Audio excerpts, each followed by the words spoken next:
نحمدہ ونصلی علی رسولہ الکریم وعلی آلہ واصحابہ اجمعین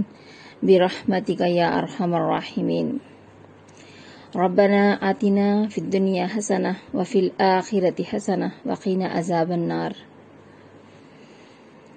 اللہم اعنا علی ذکرک وشکرک وحسن عبادتک۔ محترم و معزز حلقے کے ذمہ داران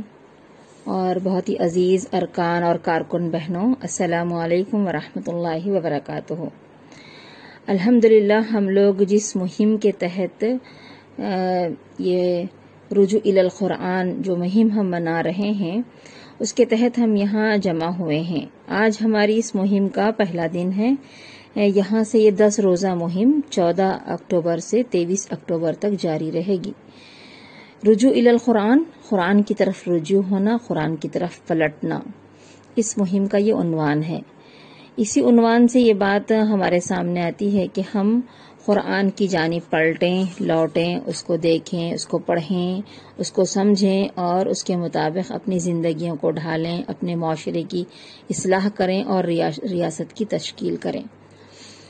تو الحمدللہ ہمارا یہ پروگرام آج ایک افتتاحی پروگرام ہو رہا ہے اور ہم تمام ارکان اور کارکنان اور پوری امت تک ہم اس بات کو پہنچانے کی کوشش کریں گے کہ قرآن کی طرف پلٹنا یہ ہم سب کی ضرورت ہے۔ جس طرح ہم اپنے جسم کو تقویت پہنچانے کے لیے ہم دن میں سے 3 مرتبہ کھانا کھاتے ہیں اور اپنے جسم کو ہم قوت اور طاقت پہنچاتے ہیں، اسی طرح سے ہماری روح کو بھی غذا کی ضرورت ہے، اور ہماری روحانی غذا ہے اللہ اور اس کے رسول کی تعلیمات۔ آج ایک عرصے سے ہم دیکھ رہے ہیں کہ لوگ قرآن مجید جو کہ انسانوں کی ہدایت کے لیے آیا ہے، ھدی للناس ہے، وہ تمام لوگوں کے لیے ہدایت ہے اور اس میں دلوں کی شفا ہے۔ تو یہ جو کتاب، یہ نسخہ کیمیا جو ہمارے پاس ہے، امت کا ایک بہت بڑا طبقہ صرف اور صرف اس کو ناظرہ پڑھ لینے کو ہی کافی سمجھتا ہے، اور ابھی تو یہ عالم ہے کہ ہماری بہت ساری نوجوان لڑکیاں، نوجوان نسل یہ تو عربی پڑھنا بھی نہیں جانتی ہیں۔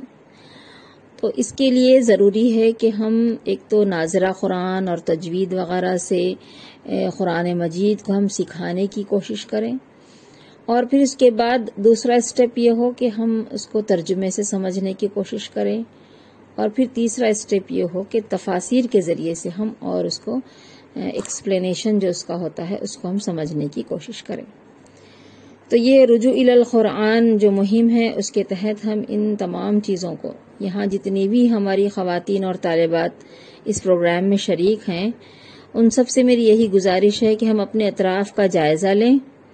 اور جہاں بھی جس طرح کا قرآن کے ذریعے سے جو بھی پروگرام یا کلاس ہم سٹارٹ کر سکتے ہیں اس کو شروع کر لیں۔ تو میں اپنے عنوان کی طرف آتی ہوں۔ میرا عنوان ہے امن عالم اور قرآنی تعلیمات، یعنی دنیا میں امن کیسے قائم ہو سکتا ہے قرآنی تعلیمات کے ذریعے سے۔ تو ہم دیکھتے ہیں یہ عالم جو ہے، یعنی یہ پوری دنیا جو ہے، اس کا ایک نقطہ آغاز ایک فرد سے ہوتا ہے نا۔ تو فرد کا ارتقاء یہ بہت اہم ہے، اور قرآن مجید بارہا یعنی ایک فرد کو مخاطب کر کے یہ بات کو بیان کرتا ہے۔ تو فرد کا ارتقاء ہو،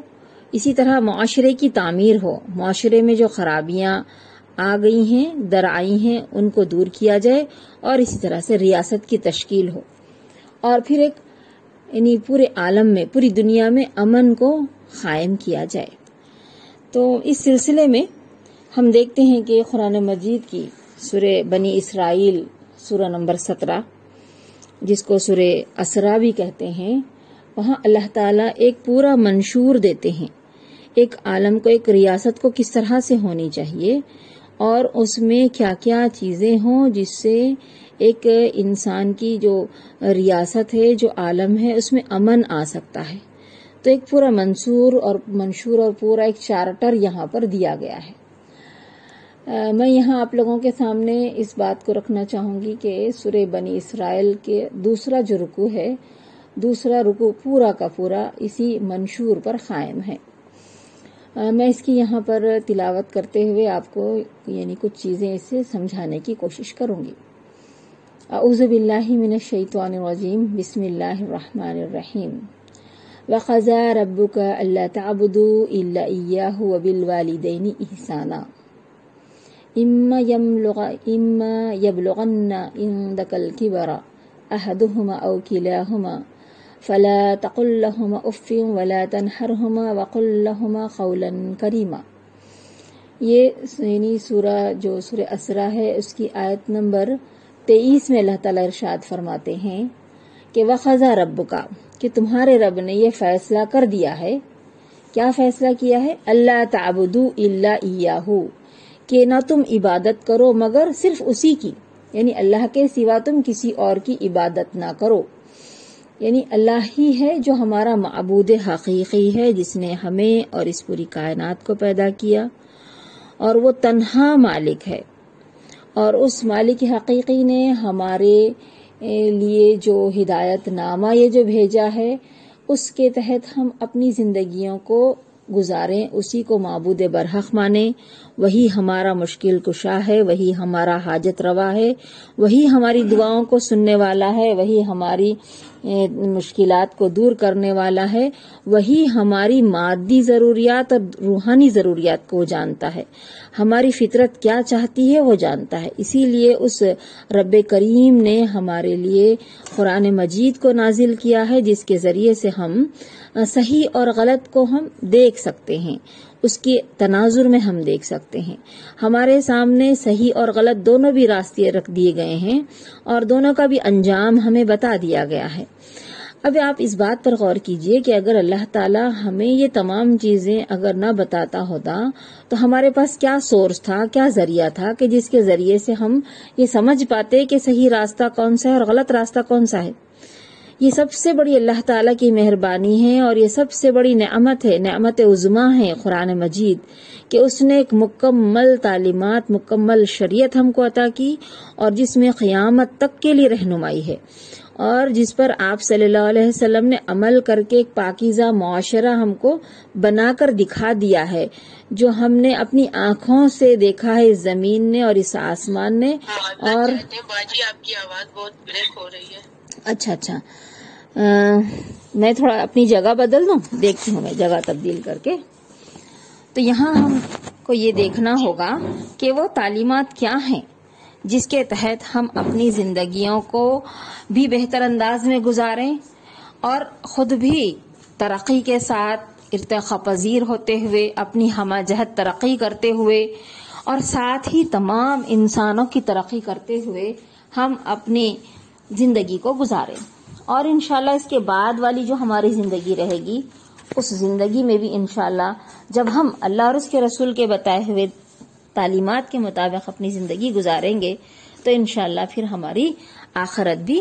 سدھرے گی انشاءاللہ. تو یہاں سب سے پہلی بات قرآن مجید میں جو چیز بہت زیادہ تکرار کے ساتھ آئی ہے وہ یہی ہے کہ شرک نہ کرو، اللہ کے ساتھ کسی اور کو شریک نہ کرو. تو یہاں پر اس چارٹر میں سب سے پہلے یہی بات بتائی گئی ہے کہ اللہ تعبدوا الا ایاہ، کہ اللہ کے ساتھ کسی اور کو شریک نہ کرو، وہی ہمارا تنہا معبود حقیقی ہے. پھر اس کے فوری بعد یہ بات بتائی گئی ہے کہ وبالوالدین احسانا، والدین کے ساتھ حسن سلوک کرو. پھر آگے اس کو اور کھولا جا رہا ہے کہ اگر وہ تمہارے پاس بڑھاپے کی صورت میں، بڑھاپے کی شکل میں تمہارے پاس پہنچے، ان میں سے کوئی ایک یا دونوں بھی، تو ان کو اف تک نہ کہو، ان کو نہ جھڑکو اور ان سے ایسی بات کرو جو احترام کے ساتھ ہو. یعنی یہاں پر جو بات بتائی جا رہی ہے وہ یہ ہے کہ سب سے پہلے تو ہم کو اللہ کا حق ادا کرنا ہے، پھر اس کے فوری بعد والدین کے سلسلے میں ہمارے سامنے بات آ رہی ہے کہ وہ والدین جو ہمارا ذریعہ بنے، جس کے ذریعے سے ہم اس دنیا میں آئے ہیں، تو ان کے ساتھ ہمارا کیا سلوک ہو. پھر آگے اور کہا جا رہا ہے کہ وَاخْفِضْ لَهُمَا جَنَاحَ الذُّلِّ مِنَ الرَّحْمَةِ وَقُلْ رَبِّ ارْحَمْهُمَا كَمَا رَبَّيَانِي صَغِيرًا، کہ اپنے بازوؤں کو جھکا دو، ان کے سامنے نرمی اور رحم کے ساتھ جھک کر رہو اور دعا کیا کرو کہ پروردگار ان پر رحم فرما جس طرح انہوں نے رحمت و شفقت کے ساتھ مجھے بچپن میں پالا. یعنی جب میں ہر چیز کا محتاج تھی، کوئی کام میں نہیں کر سکتی تھی، اس وقت بچپن میں انہوں نے جس شفقت کے ساتھ، جس محبت کے ساتھ انہوں نے پالا، اے میرے رب ان دونوں پر رحم فرما. اس طرح سے دعا کرتے رہیں. تو یہاں یہ بات سامنے آ رہی ہے کہ یہ جو ریاست کی تشکیل ہوگی، کیونکہ یہ جو آیات تھی اب یہاں پر مدینہ منورہ میں ایک اسلامی سوسائٹی یہاں پر تیار ہو رہی تھی، جس میں یہ تمام تعلیمات کو بتایا گیا کہ اب یہاں پر یعنی والدین کے ساتھ جو حسن سلوک ہے وہ اس طرح سے ہو کہ یہ تمہاری اخلاقی ایک فرد کی سطح تک نہ رہے، بلکہ ہمارے معاشرے میں اور سماج میں یہ چیز پروان چڑھے کہ بوڑھے والدین، ان کے ساتھ ہمارا رشتہ، ہماری بانڈنگ اچھی ہو، اور جو خاندان کے بیسک اصول ہیں اس کے اوپر جو ہے ہم کو توجہ دیتے ہوئے خاندان کو مضبوط بنانے کی ضرورت ہے. تو جب خاندان مضبوط رہے گا تبھی جا کر ایک اچھا معاشرہ وجود میں آ سکتا ہے اور ایک اچھا عالم انسانی وجود میں آ سکتا ہے. تو سب سے پہلے اس بات کو رکھا گیا کہ شرک نہ کرو اور والدین کے ساتھ حسن سلوک کرو اور ان کے لیے دعا کرتے رہو کہ اے میرے رب جس طرح انہوں نے بچپن میں مجھے محبت اور شفقت کے ساتھ پالا تھا تو اسی طرح تو ان پر رحم فرما. پھر آگے کہا جا رہا ہے ربکم اعلم بما فی نفوسکم ان تکونوا صالحین فانہ کان للاوابین غفورا. تمہارا رب خوب جانتا ہے، یعنی ربکم اعلم، تمہارا رب خوب جانتا ہے، اعلم کا صیغہ آ رہا ہے، بما فی نفوسکم، جو تمہارے دلوں میں ہیں، جو تمہارے نفس میں ہے، جو تمہارے دلوں میں چھپا ہوا ہے، تمہارا رب خوب جانتا ہے. ان تکونوا صالحین، اگر تم صالح بن کر رہو تو وہ ایسے سب لوگوں کے لیے درگزر کرنے والا ہے. اور پھر آگے کہا گیا ہے فَإِنَّهُ كَانَ لِلْأَوَّابِينَ غَفُورًا، اور جو اپنے قصوروں پر متنبہ ہو کر بندگی کے رویے کی طرف پلٹ آئیں، ایسے لوگوں پر اللہ تعالیٰ ان کے قصوروں کو معاف کرنے والا ہے. تو یہاں پر اسلامک سوسائٹی اور یعنی جو عالم امن ہے اس میں اس بات کو بہت زیادہ زور دیا گیا ہے. پھر آگے بتایا جا رہا ہے وَآتِ ذَا الْقُرْبَ حَقَّهُ وَالْمِسْكِينَ وَابْنَ السَّبِيلِ وَلَا تُبَذِّرْ تَبْذِيرًا، کہ رشتہ دار کو اس کا حق دو اور مسکین اور مسافر کو اس کا حق دو اور فضول خرچی نہ کرو. یہاں سوسائٹی میں ہم کو آپس میں جن لوگوں کے ساتھ ہمارا سابقہ پیش آتا ہے اور جن لوگوں کے ساتھ ہم اپنی زندگیوں کو گزارتے ہیں، تو وہاں اطراف میں ہمارے جو لوگ ہیں ان کے ساتھ ہمارا جو رویہ ہونا چاہیے وہ کس طرح کا ہو کہ ہم آپس میں میل جول اور محبت کے ساتھ اپنی زندگیوں کو ہم یہاں گزارنے کی طرف متوجہ رہیں. پھر کہا جا رہا ہے کہ ولا تبذر، کہ فضول خرچی نہ کرو. اور پھر آگے کہا جا رہا ہے ان المبذرین کانوا اخوان الشیاطین اور وکان الشیطان لربہ کفورا، کہ فضول خرچ لوگ شیطان کے بھائی ہیں اور شیطان اپنے رب کا ناشکرا ہے. تو یہاں انسان کو بات جو بتائی جا رہی وہ یہ ہے کہ اپنا جو خرچ ہے وہ اعتدال کے ساتھ اپنا خرچ کرو، نہ ہی تم بخل اور کنجوسی کی طرف رہو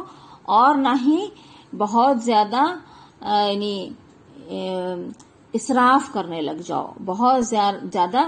یعنی اپنے ہاتھ کو کھلا چھوڑ دو. اس طرح سے تمہارا رویہ نہ ہونے پائے، بلکہ تمہارا خرچ اعتدال کے ساتھ رہے، اعتدال کی روش پر قائم رہو. یعنی یہاں پر جو 3 دفعات بتائے جا رہے ہیں اس کا یعنی یہاں پر کہنے کا منشا یہ ہے کہ آدمی اپنی کمائی اور دولت کو صرف اپنے ہی لیے مخصوص نہ رکھے، بلکہ اپنی ضروریات اعتدال کے ساتھ پوری کرنے کے بعد اپنے رشتہ داروں، اپنے ہمسایوں اور دوسرے حاجت مند لوگوں کے حقوق بھی ادا کرے. اجتماعی زندگی میں تعاون، ہمدردی اور حق شناسی و حق رسانی کی روح جاری رہے. ہر رشتہ دار دوسرے رشتہ دار کا معاون ہو اور انسانوں کی جو محتاج انسان ہے ان کا مددگار رہے۔ پھر اسی طرح سے یہ جو منشور اسلامی کی دفعات ہیں وہ صرف انفرادی اخلاق کی تعلیم نہیں دیتی، بلکہ آگے چل کر مدینہ طیبہ کے معاشرے اور ریاست میں انہی بنیاد پر صدقات واجبہ اور صدقات نافلہ کے احکام دیے گئے ہیں۔ وصیت، وراثت اور وقف کے طریقے مقرر کیے گئے ہیں۔ یتیموں کے حقوق کی حفاظت کا بھی انتظام کیا گیا ہے، اور ہر بستی پر مسافر کا یہ حق قائم کیا گیا کہ کم از کم 3 دن تک اس کی ضیافت کی جائے، اور پھر اس کے ساتھ ساتھ معاشرے کا اخلاقی نظام عملاً ایسا بنایا گیا کہ پورے اجتماعی ماحول میں فیاضی، ہمدردی اور تعاون کی روح جاری و ساری ہو، یہاں تک کہ یعنی اپنے آپ سے ہی قانونی حقوق کے ماں سوا اخلاقی حقوق کو بھی لوگ سمجھنے لگے اور اس پر عمل کرنے لگے۔ تو یہ جو دفعات یہاں پر بتائی جا رہی ہیں ایک اسلامک سوسائٹی کو کیسے ہونا چاہیے اس کے بارے میں کہ بھئی انسان صرف اپنا ہی خیال نہ کرے بلکہ اپنے اطراف کے لوگوں کا بھی خیال رکھا کرے۔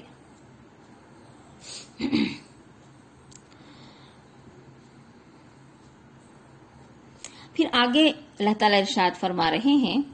وَإِمَّا تُعْرِضَنَّ عَنْهُمُ ابْتِغَاءَ رَحْمَةٍ مِّن رَّبِّكَ تَرْجُوهَا فَقُل لَّهُمْ قَوْلًا مَّيْسُورًا، یعنی کہ اگر تمہیں ان رشتہ داروں سے، یعنی ان حاجت مندوں سے، ان رشتہ داروں سے اور ان مسکینوں اور مسافروں سے اگر تمہیں کترانا ہو، اور اس بنا پر کہ تم ابھی اللہ کی اس رحمت کو جس کے تم امیدوار ہو تلاش کر رہے ہو، تو انہیں نرم جواب دے دو، انہیں قولا میسورا، انہیں جھڑکو مت بلکہ ان کے ساتھ نرمی سے پیش آؤ اور ان کو نرم جواب دو۔ پھر آگے کہا جا رہا ہے وَلَا تَجْعَلْ يَدَكَ مَغْلُولَةً إِلَىٰ عُنُقِكَ وَلَا تَبْسُطْهَا كُلَّ الْبَسْطِ فَتَقْعُدَ مَلُومًا مَحْسُورًا، یعنی نہ تو اپنا ہاتھ گردن سے باندھ رکھو اور نہ ہی بالکل کھلا چھوڑ دو کہ ملامت زدہ اور عاجز بن کر رہ جاؤ۔ یہاں پر وہ اعتدال کی تعلیم دی جا رہی ہے کہ کس طرح سے ہمیں اعتدال کے ساتھ کام کرنا ہے۔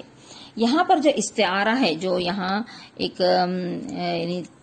تشبیہ دی گئی ہے کہ اپنے ہاتھ کو اپنی گردن سے باندھ کر نہ رکھو، یعنی یہ جو استعارہ ہے وہ بخل کے لیے استعمال ہوتا ہے، اور کھلا چھوڑ دینے سے مراد فضول خرچی ہے۔ تو یہاں یہ بات معلوم ہوتی ہے کہ اعتدال میں اپنا خرچ کو رکھو، نہ ہی بخیل بن کر رہو اور نہ ہی جو ہے اسراف کرو۔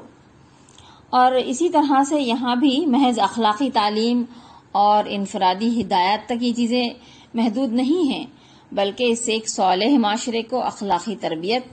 اجتماعی دباؤ اور قانونی پابندیوں کے ذریعے سے بے جا صرف مال کی روک تھام کرنی چاہیے۔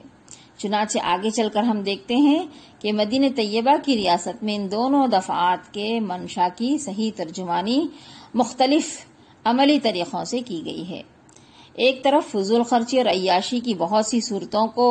قانوناً حرام قرار دیا گیا ہے، تو دوسری طرف بالواسطہ قانونی تدابیر سے بے جا صرف مال کی روک تھام کی گئی ہے، اور تیسری طرف معاشرتی اصلاح کے ذریعے سے بہت سی رسموں کا خاتمہ کیا گیا ہے جن میں فضول خرچیاں کی جاتی تھیں۔ پھر حکومت کو بھی یہ اختیارات دیے گئے تھے کہ اسراف کی نمایاں صورتوں کو اپنے انتظامی احکام کے ذریعے سے روک دے۔ اسی طرح زکوٰۃ، صدقات کے احکام سے بخل کا زور بھی توڑا گیا، اور اس امر کے امکانات باقی نہ رہنے دیے گئے کہ لوگ زر اندوزی کر کے یعنی مال کی گردش کو روک دیں۔ ان تدابیر کے علاوہ معاشرے میں ایک ایسی رائے عام بنے جو بخیلوں کو ذلیل اور اعتدال پسندوں کو معزز بنا دے اور فضول خرچوں کو ملامت کی نظر سے دیکھے۔ تو یہاں یہ بات ہمیں بتائی جا رہی ہے کہ کس طرح سے ہم اعتدال کے ساتھ رہیں گے، تو یہ عالم امن کے لیے بھی ایک بہت اہم چیز رہے گی۔ پھر آگے کہا جا رہا ہے ان ربک یبسط الرزق لمن یشاء ویقدر انہ کان بعبادہ خبیرا بصیرا، کہ بے شک تمہارا رب رزق کشادہ کرتا ہے جس کا چاہتا ہے اور تنگ کرتا ہے جس کا چاہتا ہے، یعنی رزق میں کشادگی اور تنگی یہ اللہ کی جانب سے ہے، یہ اللہ کا قانون ہے۔ انہ کان بعبادہ خبیرا بصیرا، بے شک یعنی جو رب ہے اللہ تعالی ہے وہ جانتا ہے، باخبر ہے اور بصیر ہے، لوگوں کے حال سے، بندوں کے حال سے وہ باخبر ہے۔ یعنی یہ جو آیت کے لاسٹ میں جو صفات آتی ہیں وہ آیت کے مضمون پر دلالت کرتی ہیں کہ اللہ تعالیٰ خبیر ہے اور بصیر ہے، یعنی اللہ تعالیٰ نے اپنے بندوں کے درمیان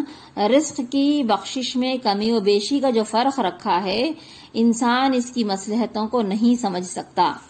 لہذا تقسیم رزق کے فطری انتظام میں، فطری نظام میں انسان کو اپنی مصنوعی تدبیروں سے دخل انداز نہیں ہونا چاہیے۔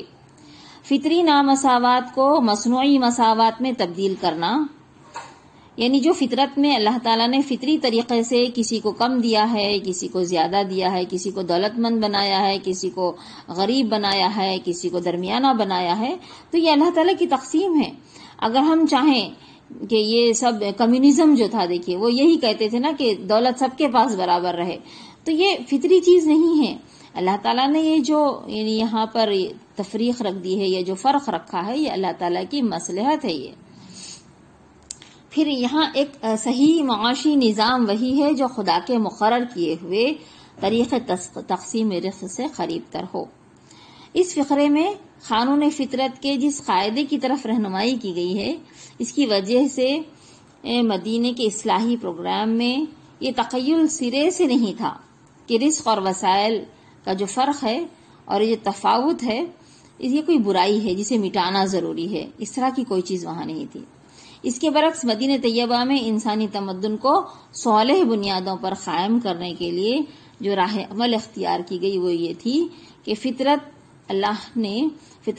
نے انسانوں کے درمیان جو فرق رکھے ہیں ان کو اصل فطری حالت پر برقرار رکھا جائے اور اوپر کی دی ہوئی ہدایت کے مطابق سوسائٹی کے اخلاق، اطوار اور قوانین عمل کی اس طرح اصلاح کر دی جائے کہ معاش کا فرق اور تفاوت کسی ظلم اور بے انصافی کا موجب بننے کے بجائے ان بے شمار اخلاقی اور روحانی اور تمدنی فوائد اور برکات کا ذریعہ بن جائے، جن کی خاطر ہی دراصل خالق کائنات نے اپنے بندوں کے درمیان میں یہ فرق رکھا ہے۔ تو یہاں اگر فرق نہ ہو، سب برابر ہو جائے، تو آپس میں کوئی ایک دوسرے کی مدد کیسے کرے گا؟ تو یہ اللہ تعالیٰ جانتا ہے، اللہ تعالیٰ نے یہ فرق رکھا ہے تو یہ اس کی مصلحت ہے۔ پھر یہ دیکھیے امن عالم کے لیے بھی ایک بہت اہم چیز ہے، اس فرق کو رکھا جو گیا ہے، یہ امن عالم کے لیے ایک ضروری چیز ہے۔ پھر آگے کہا گیا ہے وَلَا تَقْتُلُوا أَوْلَادَكُمْ خَشْيَةَ إِمْلَاقٍ نَحْنُ نَرْزُقُهُمْ وَإِيَّاكُمْ إِنَّ قَتْلَهُمْ كَانَ خِطْئًا كَبِيرًا۔ یعنی یہاں پر اللہ تعالیٰ ایک اور بات کی طرف انسانوں کی توجہ مبذول کرا رہے ہیں کہ یہاں جو بات بتائی گئی ہے کہ تم اپنی اولاد کو قتل نہ کرو۔ اب اولاد کو انسان کیوں قتل کرتا ہے؟ مفلسی کے ڈر سے قتل کرتا ہے کہ اگر یہ اولاد ہوگی تو اب اس کو کہاں سے ہم خرچ کریں گے، اس کو ہم کہاں سے کھلائیں گے پلائیں گے۔ تو وَلَا تَقْتُلُوا أَوْلَادَكُمْ مِنْ خَشْيَةِ إِمْلَاقٍ، اپنی اولاد کو مفلسی کے ڈر سے قتل مت کرو، ہم انہیں بھی رزق دیں گے اور تم کو بھی رزق دیتے ہیں۔ ان قتلہم کان خطئا کبیرا، ان کا قتل کرنا در حقیقت ایک بڑی خطا ہے۔ اب یہ آیت دیکھیے ان امن عالم کی جو بنیادیں ہیں اس کو کیسے اور زیادہ بہتر بناتی ہیں۔ یعنی یہ آیت ان معاشی بنیادوں کو قطعی طور پر گرا دیتی ہیں جن پر قدیم زمانے سے آج تک مختلف دور میں ضبط ولادت کی تحریک اٹھتی رہی ہے۔ افلاس کا خوف قدیم زمانے میں قتل اطفال یعنی بچوں کا قتل کرنا، اسقاط حمل یعنی حمل کا گرانے کا محرک ہوا کرتا تھا۔ آج ایک اور تیسری تدبیر یعنی منع حمل کی طرف دنیا کو ہم ڈھکیل رہے ہیں، دنیا جا رہی ہے۔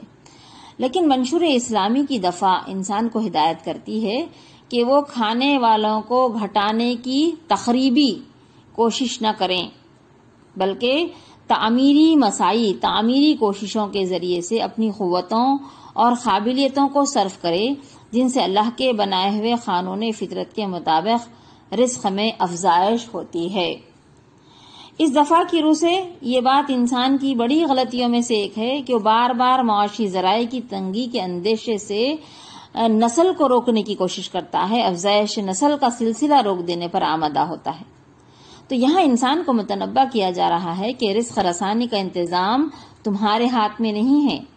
بلکہ اس خدا کے ہاتھ میں ہے جس نے تجھے زمین میں بسایا ہے۔ جس طرح وہ پہلے آنے والوں کو روزی دیتا تھا، بعد کے آنے والوں کو بھی روزی دے گا۔ تاریخ کا تجربہ بھی یہی بتاتا ہے کہ دنیا کے مختلف ملکوں میں کھانے والی آبادی جتنی بڑھتی گئی اتنے ہی بلکہ بارہا اس سے بہت زیادہ معاشی ذرائع وسیع ہوتے چلے گئے۔ لہذا خدا کے تخلیقی انتظام میں انسان کی بے جا دخل اندازیاں حماقت کے سوا کچھ نہیں۔ آج بھی ہم دیکھ رہے ہیں نا کہ انسانوں کی نسل کشی کا کس طرح سے کام ہو رہا ہے، اور اولاد ضبط ولادت اور اولاد کو پیدا کرنے کے سلسلے میں لوگوں کا جو مائنڈ سیٹ بنتا جا رہا ہے وہ ہمارے سامنے ہے۔ پھر آگے کہا گیا ہے کہ ولا تقتلوا النفس یہاں پر آگے ہے ولا تقربوا الزنا انہ کان فاحشہ وساء سبیلا، کہ زنا کے قریب مت جاؤ، زنا کے قریب بھی مت پھٹکو۔ کیوں؟ کیونکہ وہ ایک فاحشہ، ایک بے حیائی کا کام ہے، وساء سبیلا، اور ایک بے حیائی کا راستہ ہے، اس کے قریب بھی نہ جاؤ۔ اب اس حکم کے مخاطب افراد بھی ہیں اور معاشرہ بحیثیت مجموعی بھی ہے۔ افراد کے معاملے میں اس حکم کے معنی یہ ہیں کہ محض فعل زنا ہی سے بچنے پر اکتفا نہ کریں، بلکہ زنا کے مقدمات اور ان کے ابتدائی محرکات سے بھی دور رہیں جو اس راستے کی طرف لے جاتے ہیں۔ اور معاشرے کے سلسلے میں اس احکام کے بارے میں یہ ہے کہ اس حکم کی روح سے اس کا فرض یہ ہے کہ وہ اجتماعی زندگی میں زنا اور محرکات زنا اور اسباب زنا کا سدباب کرے، اور اس غرض کے لیے قانون سے، تعلیم و تربیت سے، اجتماعی ماحول کی اصلاح سے،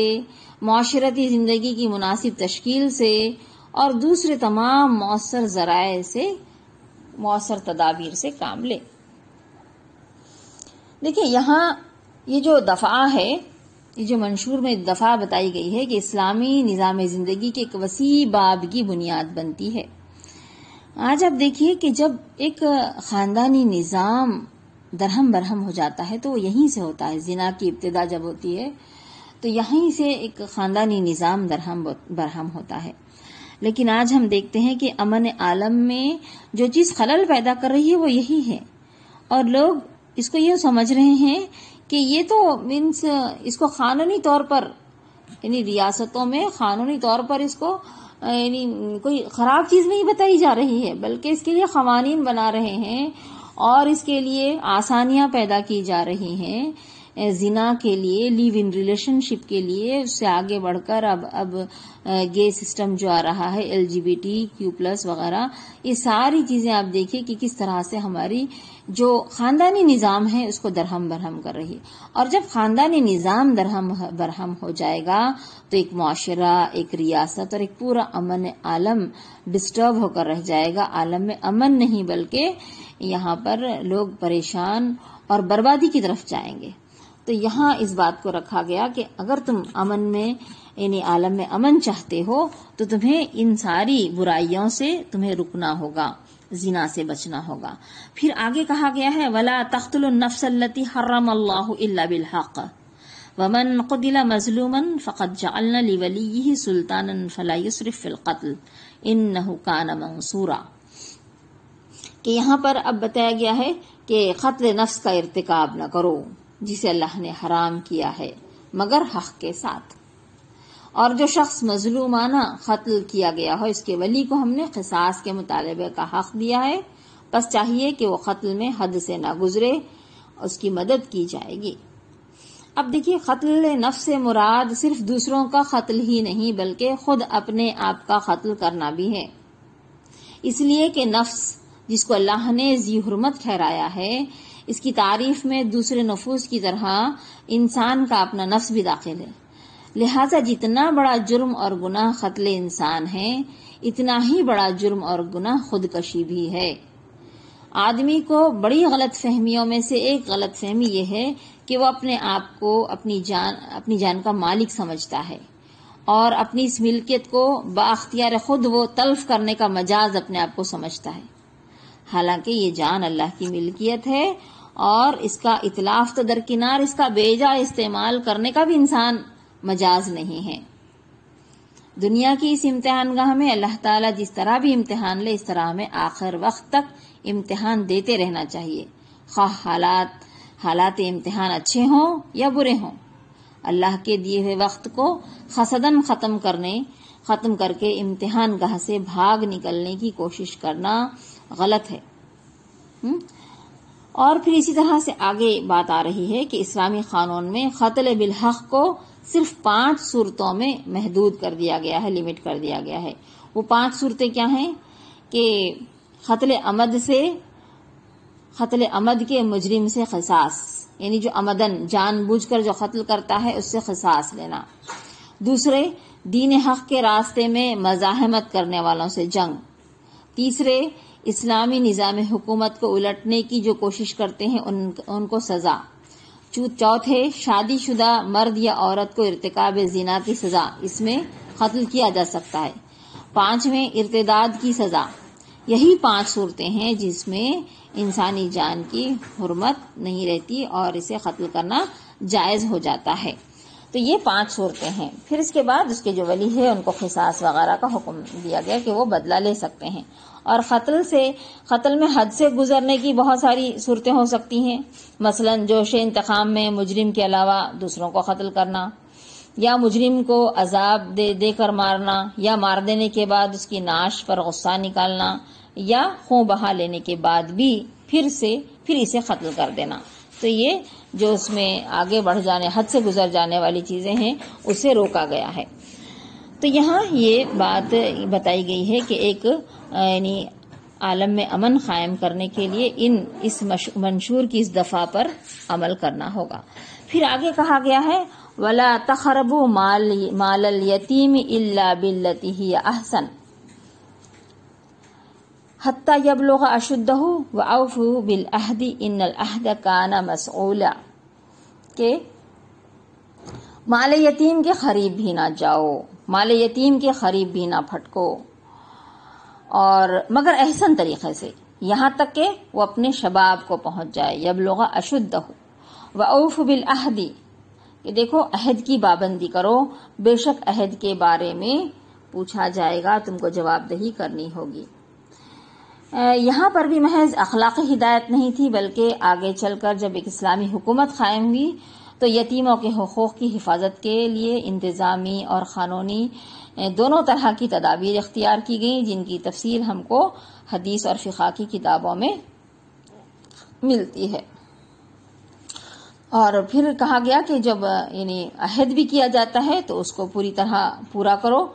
اور یہ بھی صرف انفرادی اخلاقیات ہی کی دفعہ نہ تھی، بلکہ جب اسلامی حکومت قائم ہوئی تو اسی کو پوری قوم کی داخلی اور خارجی سیاست کا سنگ بنیاد قرار دیا گیا۔ پھر آگے کہا جا رہا ہے کہ وَأَوْفُوا الْكَيْلَ إِذَا كِلْتُمْ وَزِنُوا بِالْقِسْطَاسِ الْمُسْتَقِيمِ ذَلِكَ خَيْرٌ وَأَحْسَنُ تَأْوِيلًا،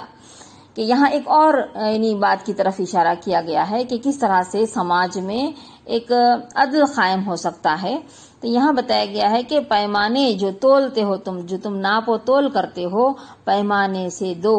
تو پورا بھر کر دو، اور تولو تو ٹھیک ترازو سے تولو، یہ اچھا طریقہ ہے، اور بلحاظ انجام یہی بہتر ہے۔ یہاں بھی دیکھیں صرف افراد کے باہمی معاملات تک جو ہے یہ بات محدود نہ رہی، بلکہ اسلامی حکومت کے قیام کے بعد حکومت کے فرائض میں یہ بات داخل کی گئی کہ وہ منڈیوں اور بازاروں میں اوزان اور پیمانوں کی نگرانی کرے، اور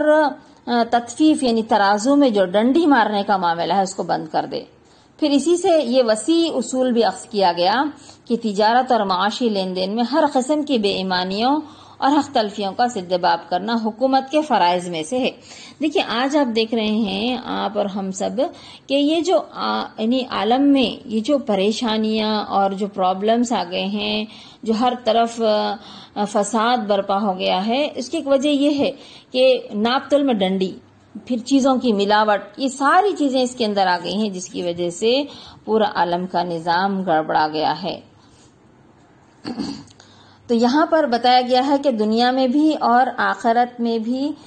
ہم کو اس بات کو ذہن میں رکھنا ہے کہ جو بات بھی ہم انجام دے رہے ہیں، جو بھی ناپ تول میں کمی کر رہے ہیں، اس سے جو ہے باہمی اعتماد کو اگر قائم رکھنا ہو تو ہم کو ان سب چیزوں پر بہتر طریقے سے عمل کرنا ہے۔ خریدنے والا اور بیچنے والا دونوں ایک دوسرے پر بھروسہ کرے اور یہ چیز انجام کار تجارت کے فروغ اور عام خوشحالی کی موجب ثابت ہوتی ہے۔ تو یہاں یہ بات، یہ دفعہ یہاں پر بتائی گئی ہے۔ پھر آگے کہا گیا وَلَا تَخْفُ مَا لَيْسَ لَكَ بِهِ عِلْمٌ إِنَّ السَّمْعَ وَالْبَصَرَ وَالْفُؤَادَ كُلُّ أُولَئِكَ كَانَ عَنْهُ مسؤولا،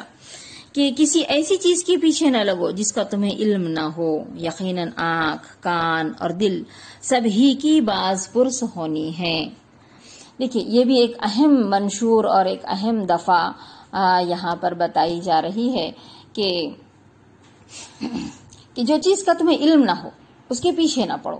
یعنی اس دفعہ کا منشا یہ ہے کہ لوگ اپنی انفرادی اور اجتماعی زندگی میں وہم و گمان کے بجائے علم کی پیروی کریں۔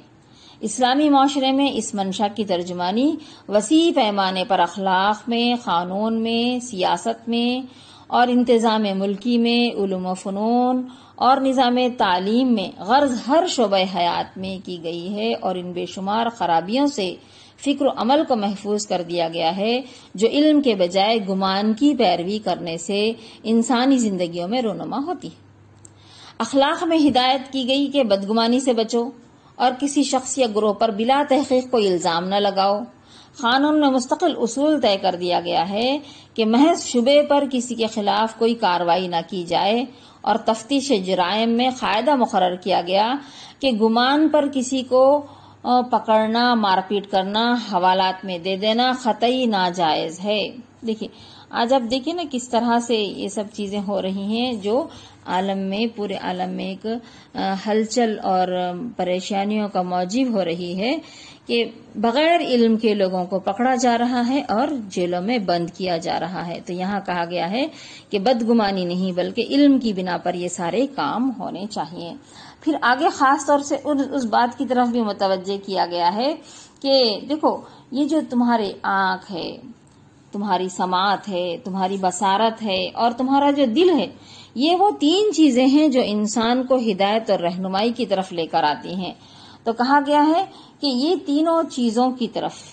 تم کو توجہ دینی ہوگی کہ یہ وہ چیزیں ہیں جن کے بارے میں کل قیامت کے دن تمہیں جواب دینا ہے کہ ان چیزوں کا کچھ غلط استعمال تمہارے پاس نہ ہونے پائے، اور ان کا صحیح استعمال کرتے ہوئے، سماعت کے ذریعے، بصارت کے ذریعے علم حاصل کرتے ہوئے، بدگمانیوں سے پرہیز کرتے ہوئے معاشرے میں ایک اچھا اور ایک صحت مند معاشرہ بنانے کی طرف متوجہ ہونا چاہیے۔ اور ان تمام جو قوتیں اللہ تعالیٰ نے تمہیں دی ہیں، ان قوتوں کے بارے میں بھی تم سے کل باز پرس ہوگی کہ تم نے ان کو کیسے استعمال کیا،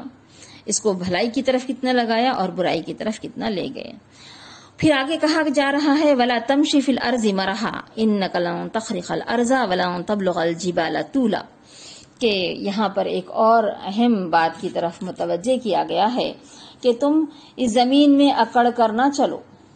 زمین میں اکڑ نہ دکھاؤ، تکبر نہ دکھاؤ، نہ ہی تم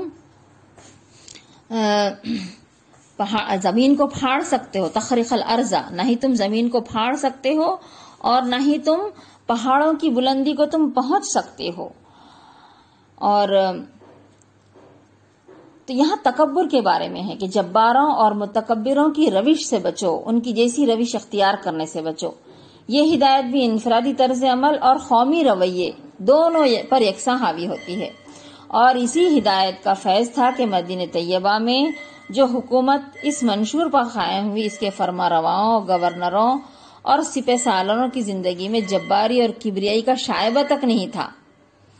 تو کہا گیا ہے کہ تم یہ تکبر اور یہ جو اکڑ ہے تمہارے اندر نہ آنی پائے، بلکہ تم تواضع اور انکساری کے ساتھ اپنی زندگیوں کو گزارو، اپنی زندگیوں میں درویشی کی شان باقی رہے، تمہارے اندر تواضع ہو اور تمہارے اندر انکساری ہونی چاہیے۔ پھر آگے کہا گیا ہے کل ذالک کان سیئہ عند ربک مکروہا، کہ یعنی ان امور میں سے ہر ایک کا برا پہلو تمہارے رب کے نزدیک ناپسندیدہ ہے. پھر لاسٹ میں کہا جا رہا ہے کہ یہ وہ حکمت کی باتیں ہیں. ذالک مما اوحی الیک ربک من الحکمہ ولا تجعل مع اللہ الہا آخر فتلقی فی جہنم ملوما مدحورا. یہ وہ حکمت کی باتیں ہیں جو تمہارے رب نے تجھ پر وحی کی ہیں، اور دیکھو اللہ کے ساتھ کوئی دوسرا معبود نہ بنا، ورنہ تم جہنم میں ڈال دیا جائے گا ملامت زدہ اور ہر بھلائی سے محروم ہو کر. یہ بات سٹارٹ کی گئی تھی یعنی شرک کی روک تھام سے، اور لاسٹ میں بھی یہی بات بتائی جا رہی ہے کہ اللہ کے ساتھ کسی اور کو شریک نہ کرو. تو یہ وہ جو اسلامی منشور تھا جو یہاں پر پوری طرح سے ان آیات میں بتایا گیا ہے. تو ایک مختصر سے وقت میں بالکل اشارتاً میں نے ان ساری چیزوں کو آپ کے سامنے رکھا ہے. اس کی ڈیپ اسٹڈی کرتے ہوئے ہم کو ایک انفرادی سطح پر بھی ان ساری چیزوں پر ایک فرد ہونے کی حیثیت سے بھی ہم کو ان تمام باتوں پر ہم کو عمل کرنا ہے، اس پر غور کرنا ہے، اور اسی کے ساتھ ساتھ ہم کو تمام لوگوں کو بھی متوجہ کرنا ہے، ایک معاشرے کو بہتر معاشرہ بنانے کی کوشش کرنا ہے.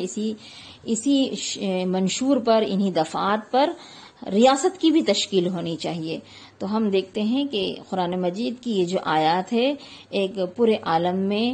اسی وقت امن قائم ہو سکتا ہے جب ہم اللہ اور اس کے رسول کی تعلیمات کے مطابق یہاں کے تمام انتظامی امور، قانونی امور کو اس کے مطابق لائیں. تو ہم دیکھتے ہیں کہ آپ صلی اللہ علیہ وسلم کی بعثت ہوئی، اور جب آپ صلی اللہ علیہ وسلم نے مدینہ منورہ میں یہ سوسائٹی کو قائم کر کے دکھا دیا کہ ایک بہترین معاشرہ کس طرح سے وجود میں آ سکتا ہے. آج بھی انسانیت کو، لوگوں کو بہتر راستے کی طرف اگر آنا ہوگا اور پورے عالم میں اگر امن قائم کرنا ہے تو پھر سے قرآن مجید کی طرف پلٹنا ہوگا.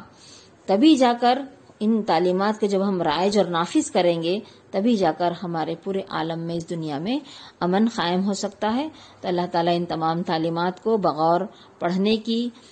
توجہ کے ساتھ اس کو سمجھنے کی، غور و فکر کرنے کی ہم تمام کو توفیق عطا فرمائے، اور جس جگہ اور جہاں بھی ہم ہوں ان تعلیمات پر عمل کرتے ہوئے اپنے اطراف کے ماحول کو ہم بہتر بنانے کی کوشش کریں. اللہ تعالیٰ ان تمام چیزوں پر عمل کرنا ہمارے لیے آسان بنائے. آمین. وآخر دعوانا ان الحمد للہ رب العالمین.